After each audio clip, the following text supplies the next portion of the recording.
엄마, 여기 너무 춥고 너무 어두워. 나 좀 꺼내줘. 딸 수진이가 세상을 떠난 지도 벌써 15년이 지났습니다. 처음엔 세상이 무너지는 줄 알았어요. 하루 종일 울다 지쳐 쓰러지기를 반복했죠. 시간이 약이라지만 제겐 그 시간이 너무 잔인하더군요. 그래도 살다 보니 무뎌졌고 그 애 사진 앞에 보리차 한 잔 놓는 걸로 하루를 시작하는 게 일상이 됐습니다. 그날도 평소처럼 집 앞 화단을 정리하고 수진이 방을 쓸고 닦고 사진을 정리했죠. 사진 속 아이는 여전히 웃고 있는데 저 혼자만 늙어가는 느낌이 들더군요. 밤이 되자 비가 추적추적 내렸습니다. 유난히 조용하고 차가운 밤이었어요. 한참을 뒤척이다 잠이 들었는데 꿈을 꿨습니다. 수진이가 나왔어요. 딱 23살, 죽던 해의 모습 그대로였습니다. 흰색 셔츠에 긴 머리를 늘어뜨리고 눈이 퉁퉁 부은 채 저를 보고 울더군요. 엄마, 여기 너무 춥고 너무 어두워. 나 좀 꺼내줘. 그 말을 듣는 순간 가슴이 철렁 내려앉았습니다. 몸을 움직이고 싶은데 마치 누가 제 위에 올라앉은 것처럼 꿈속에서도 꼼짝할 수가 없었어요. 그 애는 그 말을 끝으로 안개처럼 스르르 사라졌습니다. 깨어났을 땐 새벽 2시 반쯤이었습니다. 식은땀이 흘러내렸고 가슴이 미친 듯이 뛰더군요. 처음엔 그냥 꿈이라 넘기려 했어요. 그런데 방 안이 이상했어요. 닫아놓은 창문이 조금 열려 있었고 수진이 방 안엔 희미하게 흙내 같은 게 났습니다. 방문 앞 바닥엔 누군가 맨발로 젖은 발자국을 찍은 것처럼 보이는 자국까지 있었습니다. 순간 소름이 쫙 돋았습니다. 그 애가 진짜로 다녀간 건 아닐까. 그날 이후 저는 매일 같은 시간에 눈이 떠졌고 방 안에서 바스락거리는 소리를 들었습니다. 그건 바람도 아니고 고양이도 아니었습니다. 분명히 누군가 뭐라도 말하려는 소리였어요. 그리고 저는 그날부터 생각했습니다. 혹시 수진이가 아직 못 떠난 건 아닐까? 그 애가 그렇게 떠날 리가 없었거든요. 제 딸 수진이는 그렇게 조용히 끝낼 아이가 아니었습니다. 다음 날 아침 저는 묘소에 가기로 마음을 먹었습니다. 이상한 꿈 하나의 무덤까지 찾아간다는 게 어찌 보면 우스운 일일지도 모르겠지만 그날따라 마음이 너무 무거웠어요. 혹시나 싶어서 수진이 사진 앞에 보리차 한 잔 올리고 묘지 쪽으로 향했죠. 수진이 납골당은 집에서 멀지 않은 작은 공동봉안당 안쪽에 있어요. 평소에는 꽃도 정리돼 있고 관리가 나쁘지 않은 곳인데 그날은 좀 달랐어요. 입구 근처부터 잡초가 많았고 납골함 앞엔 시들어버린 국화 몇 송이가 흩어져 있더군요. 며칠 전까지만 해도 깨끗했는데 누가 다녀간 걸까요? 무심코 수진이 이름이 적힌 위패 앞에 섰는데 그 아래 놓였던 향초가 반쯤 녹은 채 쓰러져 있었습니다. 누군가 피우려다 말았던 건지 아님 바람에 꺼진 건지 무슨 이유에선지 그 장면이 참 기분 나쁘게 느껴졌어요. 더 이상한 건 위패 옆에 놓여 있었던 작은 액자였습니다. 수진이가 좋아하던 꽃 사진이 담긴 액자인데 유리가 깨져 있더군요. 누가 실수로 떨어뜨린 걸까요? 그런데 그 조각들이 모양 없이 흩어져 있는 게 아니라 마치 누군가 고의로 부순 것처럼 보였어요. 그 순간 저는 다시 수진이의 목소리가 들리는 것 같았어요. 엄마, 나 좀 꺼내줘요. 소름이 돋았습니다. 분명히 귀 안에서 맴도는 게 아니라 어디선가 속삭이듯 들려온 거였어요. 몸이 얼어붙은 채 납골함 앞에 앉아 눈을 감았죠. 왜 이렇게 자꾸 불안한 걸까요? 괜찮다고, 다 지난 일이라고. 그렇게 스스로를 수없이 달래며 살아왔는데 이제 와서 왜 그 애가 이러는 걸까요? 15년 전 그날이 떠올랐습니다. 퇴근하던 길 경찰서에서 전화가 왔었죠. 딸이 스스로 생을 마감했다는 이야기였습니다. 원인은 심리적 스트레스, 우울감, 일의 실패. 그렇게 기록됐지만 저는 믿지 않았어요. 수진이는 그런 애가 아니었거든요. 어릴 때부터 씩씩하고 단단한 아이였어요. 그 애가 자기 손으로 생을 마감했다니. 그게 저는 아직도 이해되지 않아요. 납골당 앞에서 한참을 앉아 있다가 무거운 마음으로 돌아오는 길, 문득 이런 생각이 들었습니다. 혹시 아직 그곳에 갇혀 있는 건 아닐까? 그 아이가 떠나지 못하고 어디에 묶인 채 머물러 있는 건 아닐까? 그날 저녁 저는 수진이 방 문을 닫지 못했습니다. 문을 닫으면 그 애가 다시는 못 들어올까 봐요. 이건 그냥 엄마의 망상일까요? 아니면 정말 무언가 시작된 걸까요? 그날 이후로 집안 공기가 달라졌습니다. 눈에 보이는 건 아무것도 없는데 마치 누가 어깨에 손을 얹고 있는 것처럼 무겁고 서늘했죠. 낮에는 아무렇지 않은 척 지냈습니다. 장도 보고 식물도 돌보고 동네 슈퍼 아줌마와 인사도 나눴죠. 하지만 밤만 되면 그 조용한 정적 속에서 분명히 무언가 들렸습니다. 처음엔 창틀 흔들리는 소리 같았어요. 바람인가 싶어 창문을 다시 확인해도 잠금은 단단히 걸려 있었고 커튼은 흔들림도 없었습니다. 그러다 이틀째 되는 날 밤엔 수진이 방 안에서 뭔가 긁는 소리가 났습니다. 탁자 아래에서 혹은 벽 한쪽에서 누군가 손톱으로 살살 긁어대는 것 같은 아주 미세한 그런데 귀를 집중하면 확실히 들리는 소리였습니다. 불을 켜고 안방에서 수진이 방으로 뛰어들어갔어요. 하지만 아무도 없었습니다. 그저 정리된 침대에 수진이 책상이 고요하게 놓여 있을 뿐이었죠. 그런데 책상 위에 놓아둔 작은 액자. 제가 한참 전에 넣어두었던 그 사진이 아무도 건드리지 않았는데 살짝 비뚤어져 있었습니다. 액자 속 수진이가 저를 바라보는 것 같았어요. 그날은 도저히 잠을 잘 수가 없었습니다. 그 다음 밤엔 더 확실한 신호가 왔습니다. 새벽 2시 40분. 딱 그 시간이 되면 누군가 거실 쪽을 지나가는 듯한 인기척이 들렸습니다. 바닥이 삐걱거리는 소리, 가벼운 발소리. 저 혼자 살고 있는 집인데 말이죠. TV 소리를 작게 틀어놓고 버텨보려 했지만 귀에 들리는 건 오직 그 소리뿐이었습니다. 그러던 중 수진이 방 옷장에 손을 댔습니다. 한때 제가 그의 물건을 못 버리고 다 넣어뒀던 곳이었어요. 조심스럽게 문을 열었는데 그 안엔 오래된 니트 가디건 하나가 걸려 있었어요. 그걸 꺼내 드는 순간 코끝으로 익숙한 향이 스쳤습니다. 수진이 쓰던 향수였어요. 한순간에 숨이 막히는 기분이었습니다. 수진아, 엄마가 뭘 잘못했니? 무심코 내뱉은 말에 저는 울컥 눈물이 쏟아졌습니다. 가슴 속에 차곡차곡 쌓아뒀던 감정들이 터진 거죠. 15년 동안 견디느라 애썼던 모든 마음이 그날 밤 무너져 내렸습니다. 그렇게 며칠을 보내는 동안 저는 조금씩 확신하게 됐습니다. 이건 단순한 감정의 환영도 우연도 아닙니다. 분명히 수진이는 무언가 말하려는 겁니다. 나 여기 있어요. 나 아직 떠나지 못했어요. 그 아이가 이렇게라도 저를 부르고 있는 거라면 이젠 제가 그 소리에 응답해야 하지 않겠습니까? 며칠 전부터 쌓아두었던 감정이 계속 터져 나오는 탓일까요? 잠도 제대로 못 자고 밥도 넘어가지 않아 얼굴이 헬쑥해졌다는 말을 들었습니다. 그날도 집 앞 화단을 멍하니 바라보다가 현관 쪽 인기척에 고개를 들었습니다. 초인종은 울리지 않았고 조용히 발자국 소리만 다가왔죠. 문을 열자 믿기지 않는 얼굴이 서 있었습니다. 어머니, 안녕하세요. 수진이의 친구 해나였습니다. 정말 오랜만이었습니다. 수진이 떠나고 몇 달 후 잠깐 연락이 오긴 했지만 그 뒤로는 소식이 끊겼었죠. 이젠 얼굴도 많이 달라져 있었습니다. 짧게 자른 머리에 정장 같은 원피스, 선명한 립스틱. 예전처럼 수진이 뒤를 조용히 따르던 그 모습은 어디에도 없었습니다. 근처에 일이 있어서요. 오랜만에 인사드리려고.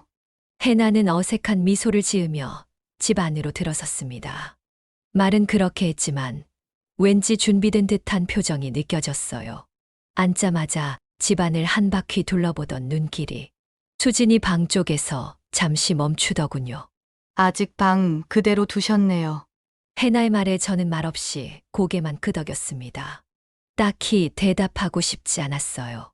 그 아이가 그 방을 어떻게 기억하고 있는지 궁금하지도 않았고요. 하지만 해나는 스스럼 없이 말을 이어갔습니다.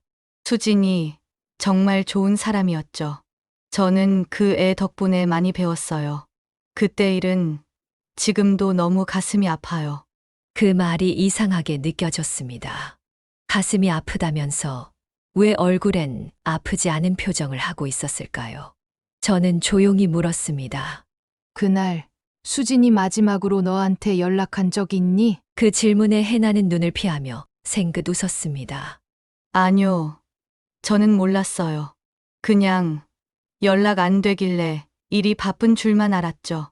그 미소가, 그 말투가 이상하게 느껴졌습니다. 너무 자연스러워서 오히려 거짓 같았습니다. 그때 해나의 시선이 수진이 액자 위에 놓인 작은 목걸이로 향했습니다. 수진이가 늘 목에 걸고 다니던 유리 펜던트. 그걸 바라보던 해나의 눈이 살짝 흔들리는 걸 저는 분명히 보았습니다. 방금 전까지의 여유는 사라지고 해나는 핸드폰을 꺼내 시간을 확인하며 일어섰습니다. 아, 저 약속이 있어서요. 다음에 또 올게요.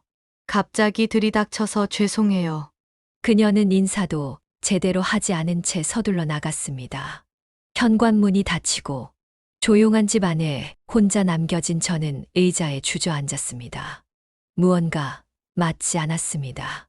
그 아이, 해나, 그 얼굴에서 저는 묘한 불안과 당황, 그리고 회피를 봤습니다. 그리고 그 순간 문득 수진이가 꿈에서 했던 말이 다시 떠올랐습니다. 엄마, 나 좀 꺼내줘요. 그건 단지 무덤이나 납골당 얘기가 아니었을지도 모릅니다. 혹시 어떤 비밀이 그 애를 가두고 있는 건 아닐까요? 해나가 다녀간 그날 밤, 저는 좀처럼 잠을 이루지 못했습니다. 그 아이의 태도 하나하나가 자꾸만 머릿속을 맴돌았어요. 표정, 말투, 눈빛, 무엇 하나 마음에 걸리지 않는 구석이 없었습니다. 무엇보다 수진이 목걸이를 바라보던 그 눈. 그건 분명히 무언가를 아는 사람의 눈이었어요. 다음 날, 저는 수진이 방에 들어갔습니다. 그 방엔 아직도 그 애의 채취가 남아있는 듯 했습니다. 이불, 책상, 거울, 어느 것 하나 손댈 수 없어 그대로 두었죠. 그런데 오늘은 무언가를 확인하고 싶었습니다. 아니, 확인해야만 했습니다. 책상 서랍을 하나씩 열어 정리된 파일과 상자들을 꺼냈습니다. 수진이가 대학 때부터 썼던 일기장이 분명히 있었어요. 작은 가죽 표지에 노란 고무줄로 묶여있던 그 책. 마지막 장까지 채우진 않았지만 늘 곁에 두던 걸 제가 직접 봤었죠. 그런데 아무리 찾아도 보이지 않았습니다.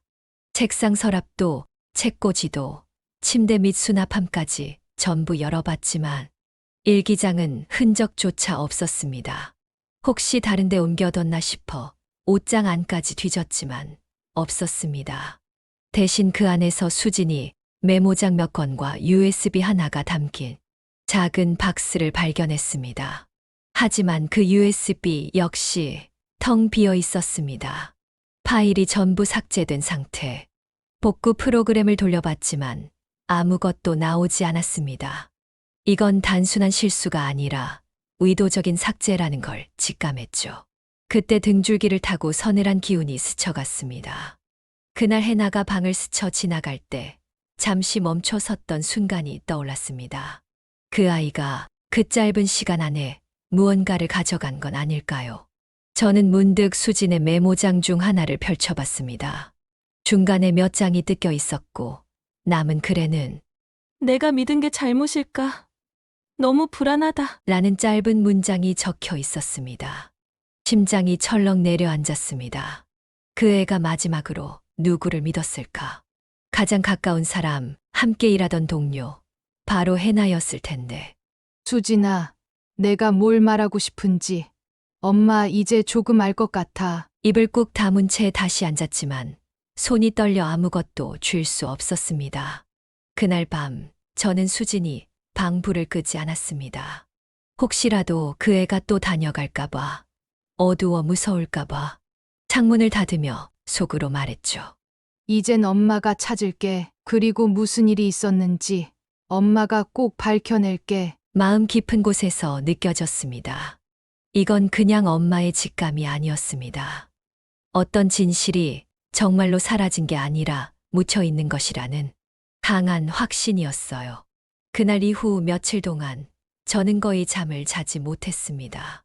무엇을 해도 마음이 가라앉지 않았고, 마음속엔 수진이의 그 말만 맴돌았습니다. 엄마, 나 아직 거기 있어. 그 목소리가 자꾸 귓가에 맴도는 것 같았고, 그 방에만 가면 숨이 턱 막혔습니다. 어느 아침 평소보다 일찍 눈이 떠졌습니다. 하늘은 잿빛이고 바람엔 서늘한 기운이 감돌았습니다. 그냥 집 안에 있자니 미칠 것 같았어요.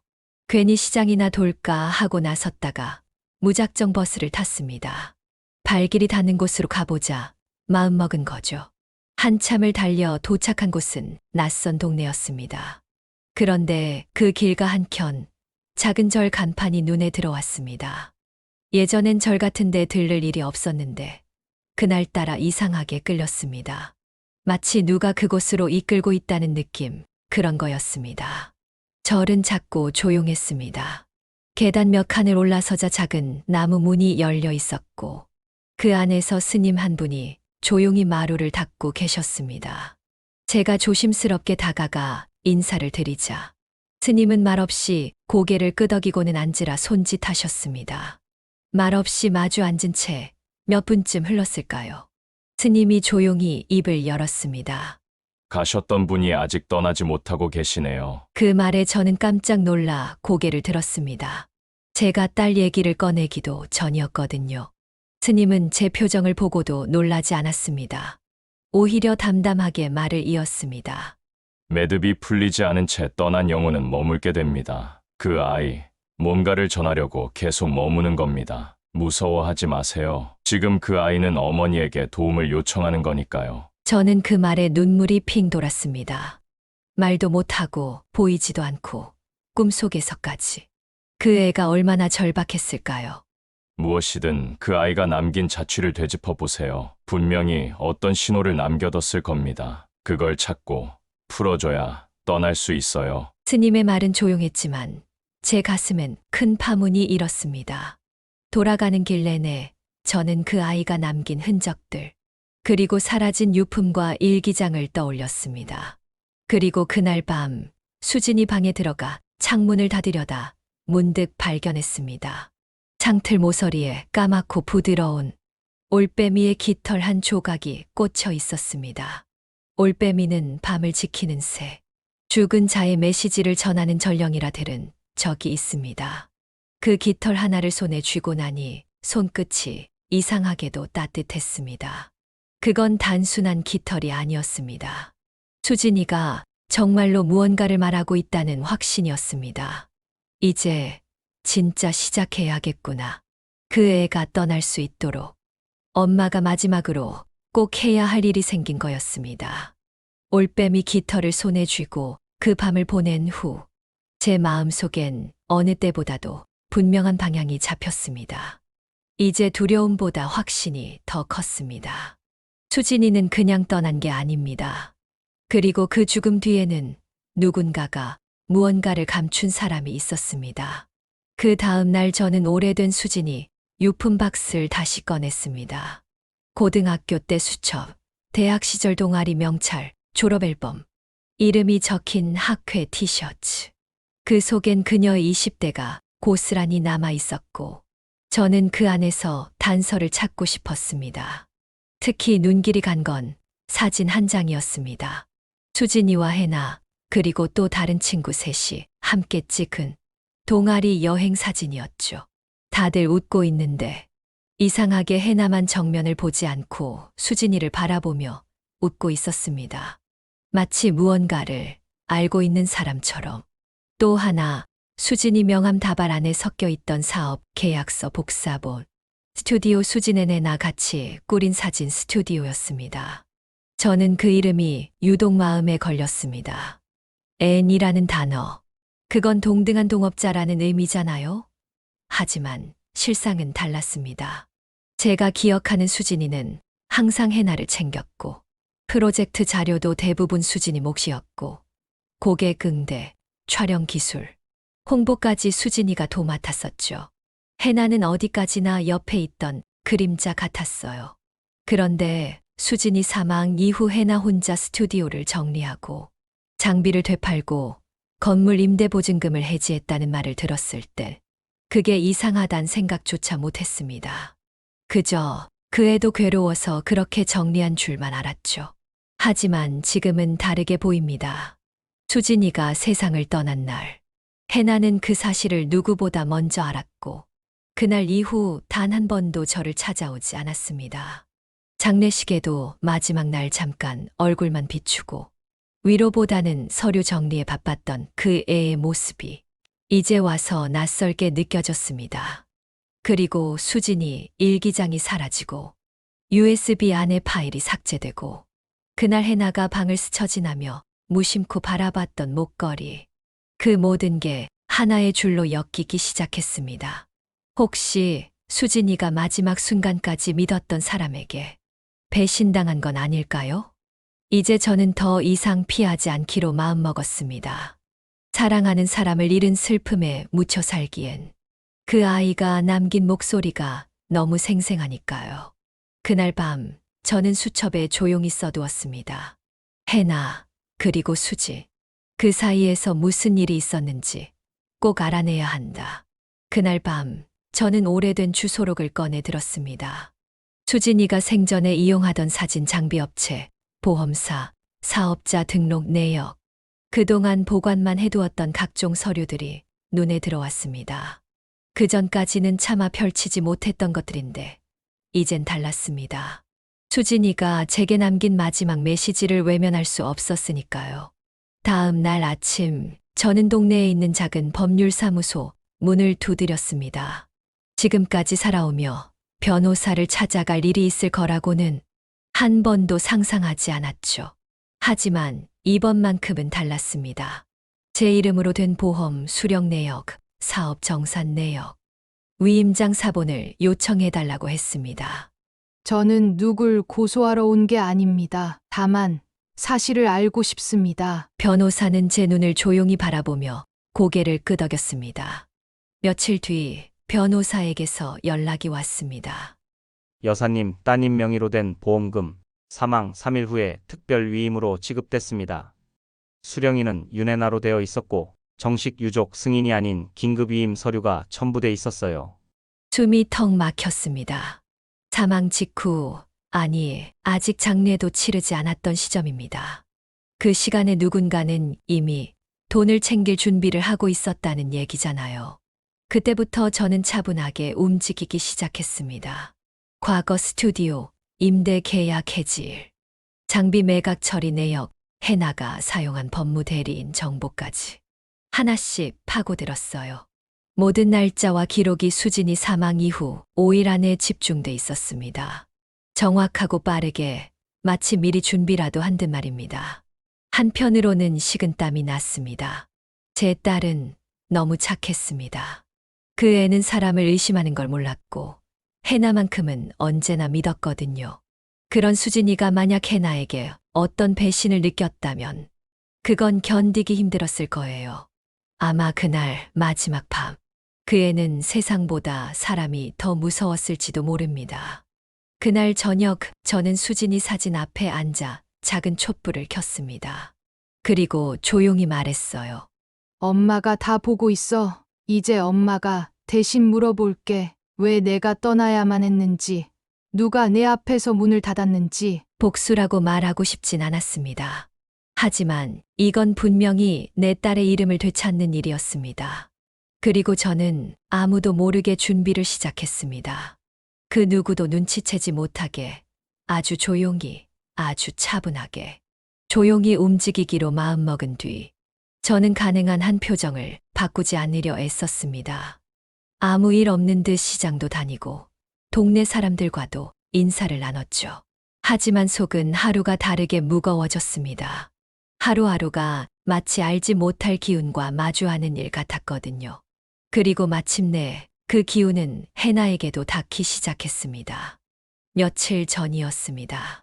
해나가 운영하는 식당에 이상한 일이 벌어졌다는 얘기를 전해 들었습니다.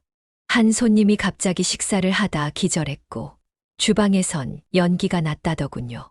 화재는 아니었고 원인은 불명, 다행히 인명피해는 없었지만 직원 한 명이 회사를 그만뒀다고 했습니다. 그리고 또 하루 뒤 식당 앞 화단에서 까치떼가 죽어 있었다는 소문이 돌았습니다. 화단이 온통 흙으로 뒤엉켜 있었고 마치 누가 뿌리째 흔들어 놓은 것처럼 엉망이 되었다고 했죠. 사람들은 장난이라고 했지만 CCTV엔 아무것도 찍히지 않았답니다. 그 소식을 들었을 때 저는 낯설지 않았습니다. 그 기운 분명히 느껴봤거든요. 수진이 방에서 깃털이 놓여있던 창틀에서 그리고 스님의 말 속에서요. 매듭이 풀리지 않은 영혼은 신호를 남깁니다. 그 말이 점점 선명해졌습니다. 해나는 지금 신호를 받고 있는 겁니다. 수진이가 그의 곁으로 가고 있는 거예요. 말하지 못했던, 끝내 전하지 못했던 마지막 말을 하기 위해서. 그러던 어느 날 저녁, 식당 근처를 지나던 누군가가 제게 이런 말을 전했습니다. 해나 씨, 요즘 많이 말랐어요. 밤마다 악몽에 시달린다고 하더라고요. 자꾸 누가 머리맡에 서 있는 느낌이 든다고. 그 말을 듣는 순간 저는 문득 오래전 수진이 방창가에 가만히 서 있던 그 모습이 떠올랐습니다. 꿈속에서 내게 말하려고 울던 그 아이의 모습. 해나는 지금 그걸 보고 있는 겁니다. 이건 괴롭힘이 아니라 기억하라는 신호입니다. 내가 무엇을 했고 무엇을 감췄는지, 그리고 그 결과가 누구를 묻었는지를 말이죠. 그날 밤 저는 수진이 유품 중에서 그 애가 늘 들고 다니던 작은 수첩을 다시 펼쳤습니다. 거기엔 이런 문장이 적혀 있었습니다. 누군가에게 버려졌다는 기분은 세상에서 가장 깊은 어둠 같다. 저는 눈을 감고 조용히 말했습니다. 수진아, 이제 다 말해줘. 그 어둠 속에 누가 있었는지 엄마가 다 들어줄게. 모든 퍼즐이 이어지기 시작했습니다. 수진이의 마지막 행적, 해나의 거짓된 평온, 사라진 일기장과 보험 서류, 그리고 매일 밤 들려오던 목소리와 깃털 한 조각까지. 이제 저는 망설이지 않기로 했습니다. 그 아이를 위한, 아니 엄마로서 마지막 도리를 하기로요. 며칠 후 저는 방금이라는 분을 다시 찾았습니다. 마을에 사는 조용한 무속인, 예전에도 몇 번 인연이 있었지만 이번엔 마음부터 달랐습니다. 방금은 제가 말을 꺼내기도 전에 말했습니다. 그 애 아직 말 못한 게 있어요. 엄마가 제사를 지내줘야 떠나요. 그 말에 저는 고개를 끄덕였습니다. 이젠 스스로도 알고 있었습니다. 떠나지 못하는 아이를 위해 엄마가 먼저 보내줘야 한다는 거요. 방금은 제게 작은 나무 숟가락을 건넸습니다. 이건 맑은 산 기운에 담고 정한 겁니다. 이 숟가락으로 밥을 지어 그 아이 이름으로 제사를 지내세요. 그리고 꼭 아무도 없는 날 조용히 혼자서 하셔야 합니다. 그 길로 돌아온 저는 오래 묵혀둔 수진이의 그릇을 꺼냈습니다. 흰 도자기 접시, 아이가 생일마다 꼭 써달라고 하던 그릇이었죠. 쌀을 씻고 무쇠솥에 물을 올리고 나무 숟가락으로 한 번씩 저었습니다. 밥이 익는 동안 저는 방에 들어가 수진이 사진 앞에 촛불을 밝혔습니다. 그리고 조용히 이름을 불렀습니다. 수진아, 엄마야. 오늘 내 밥 지었어. 늦어서 미안해. 정말 늦어서 미안하다. 밥이 다 익어갈 무렵 바람이 스르륵 마당을 스쳤습니다. 분명히 문은 닫혀 있었고 집 안은 고요했는데 작은 바람결이 부엌안을 휘돌며 스치듯 지나갔습니다. 솥뚜껑을 열자 고슬고슬한 밥에서 김이 피어올랐습니다. 그 순간 마당 끝쪽 담벼락에 까치 한 마리가 날아들었습니다. 검고 하얀 깃털이 햇빛에 반사되어 반짝였고 까치는 담장에 앉아 조용히 고개를 갸웃거리며 저를 바라보았습니다. 그 눈빛이 낯설지 않았습니다. 마치 수진이가 다시 한번 저를 보러 온 것처럼 그 애가 늘 말없이 미소 짓던 그 표정과 너무도 닮아 있었습니다. 저는 솥에서 밥 한 술을 퍼다 접시에 담고 작은 상에 올려놓았습니다. 그리고 그 앞에 무릎을 꿇었습니다. 기도를 하거나 주문을 외운 건 아니었습니다. 그저 딸의 이름을 아주 천천히 마음속으로 부르며 조용히 앉아 있었죠. 그날 밤 저는 처음으로 꿈을 꾸지 않았습니다. 밤새 단 한 번도 목소리가 들리지 않았고 방 안에선 아무 소리도 나지 않았습니다. 깊고 고요한 침묵, 그건 불안의 침묵이 아니라 안도의 고요함이었습니다. 그 애가 비로소 말없이 제 곁을 떠난 것 같았습니다.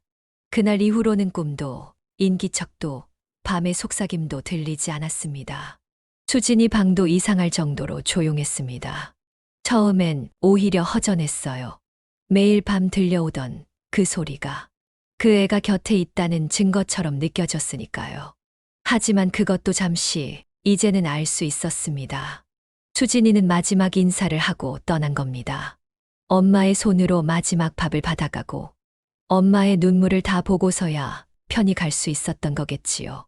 그런데 그 후에도 한 가지가 계속 마음에 남았습니다. 바로 납골 땅이었습니다. 그곳은 한동안 관리되지 않아 지저분했고 한 번은 위패 앞에서 죽은 벌레들이 널브러져 있는 걸 본 적도 있었어요. 이제야 비로소 수진이를 보내줄 수 있다면 그 아이를 더 좋은 자리로 옮겨주는 것이 마지막 과제라는 생각이 들었습니다. 저는 다시 무속인 방금에게 조용히 물었습니다. 우리 수진이를 이장해도 될까요? 그분은 조용히 고개를 끄덕이며 말했습니다. 이젠 자리를 옮겨도 됩니다. 그 아이가 떠날 수 있도록 길을 열었으니까요. 며칠을 고민하다가 저는 바다가 보이는 언덕 위의 묘역을 선택했습니다. 수진이가 살아생전 바다를 참 좋아했거든요. 고등학교 때도 수첩 한켠에 마흔이 되면 동해가 보이는 언덕에서 사진관을 하고 싶다다 적어놨던 게 아직도 기억에 선합니다. 이장을 준비하는 날, 하늘은 맑고 바람이 잔잔했습니다. 연명의 손을 빌려 조심스럽게 유골함을 옮기고 새로 준비한 묘지 앞에 하얀 천으로 감싸 놓았습니다. 바람이 얼굴을 스칠 때마다 수진이 머리카락이 날리던 모습이 떠올랐습니다. 묘비엔 짧은 문구를 새겼습니다. 사랑하는 이는 떠나지 않는다. 기억하는 동안은 묘비 앞에 앉아 밥 한 공기를 놓고 그 위에 조용히 목걸이 하나를 얹었습니다. 수진이가 늘 하고 다녔던 투명한 펜던트. 이제 그건 그 애의 마지막 안식처에 함께 있어야 할 물건이었습니다. 한참을 앉아 있는데 어디선가 흰 새 한 마리가 날아들어 묘비 옆 작은 나뭇가지에 앉았습니다. 날개를 한번 펴고 고개를 갸웃거리며 저를 바라보던 그 새는 몇 분 뒤 바닷바람을 타고 천천히 떠올라 멀어져 갔습니다. 그 모습을 보며 저는 입을 다물지 못한 채 따라가기만 했습니다. 그건 분명히 마지막 인사였습니다. 엄마, 이제 괜찮아요. 수진이의 목소리가 아닌 마음으로 들리는 말이었습니다. 그날 이후 제 안의 긴장이 풀렸습니다. 더는 매달리지 않아도 이제는 놓아줘도 된다는 평온함이 제 안에 스며들었으니까요. 이장을 마친 뒤 집안은 마치 다른 집처럼 조용해졌습니다. 방 안에 있던 그 묘한 기운도 사라졌고 밤마다 잠에서 깼던 새벽 2시 반도 이젠 고요하게 지나갑니다. 무언가 떠난 자리에 남는 건 빈자리일 줄 알았는데 왠지 모르게 마음이 더 따뜻해졌습니다. 수진이 방은 여전히 그대로 두었습니다.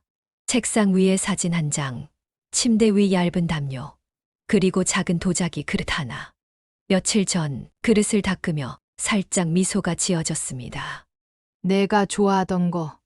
이제는 엄마가 잘 쓸게. 이상하게도 마음이 편해지니 몸도 덜 아픈 것 같았습니다. 무릎 통증도 덜하고 아침에 일어날 때도 덜 무겁더라고요. 오랜만에 화단도 가꿨습니다. 수진이가 예전에 심어두었던 라벤더가 살아있더군요. 그 향이 그렇게도 나짙고 정겹게 느껴졌습니다. 그러던 어느 날 마당에 고양이 한 마리가 들어왔습니다. 까만 얼룩이 섞인 작은 녀석인데 슬며시 담장을 넘어와 제 발치에 앉아 가만히 절 올려다보더군요. 낯선 고양이인데도 왠지 낯설지 않았습니다. 수진이 어릴 적 늘 검은 고양이를 좋아했었거든요. 저는 조용히 말했다죠. 그래. 잠시 머물다 가려무나. 며칠 뒤 마을에서 우연히 들은 소식. 해나가 식당을 정리하고 떠났다는 이야기였습니다. 원인은 알 수 없지만 정신과 치료를 받으며 요양 중이라더군요. 누구를 탓하고 싶진 않았습니다. 어차피 그 아이가 견뎌야 할 몫은 그 아이의 몫이니까요. 수진이가 남긴 상처는 이제 그 자신이 풀어야 할 일이겠지요. 저는 더 이상 해나를 미워하지 않습니다. 대신 수진이를 더 자주 생각합니다. 미처 다 해주지 못한 말, 다 들어주지 못한 이야기들. 이젠 조금씩 꺼내어 사진 앞에서 말하곤 합니다. 수진아, 잘 있니? 여긴 바람 좋고 햇볕도 잘 들어. 엄마는 내 덕분에 이제는 안 무서워. 혼자서도 잘 지내. 그러니까 너도 거기서 이제야 정말 편히 쉬어. 그렇게 매일 아침 보리차 한 잔을 따라 사진 앞에 올려둡니다. 향긋한 김이 올라오면 문득 그 아이가 웃는 얼굴로 안녕이라 말하는 것만 같아요. 그제야 정말로 느껴집니다. 슬픔은 지나갔고 사랑만 남았다는 거요.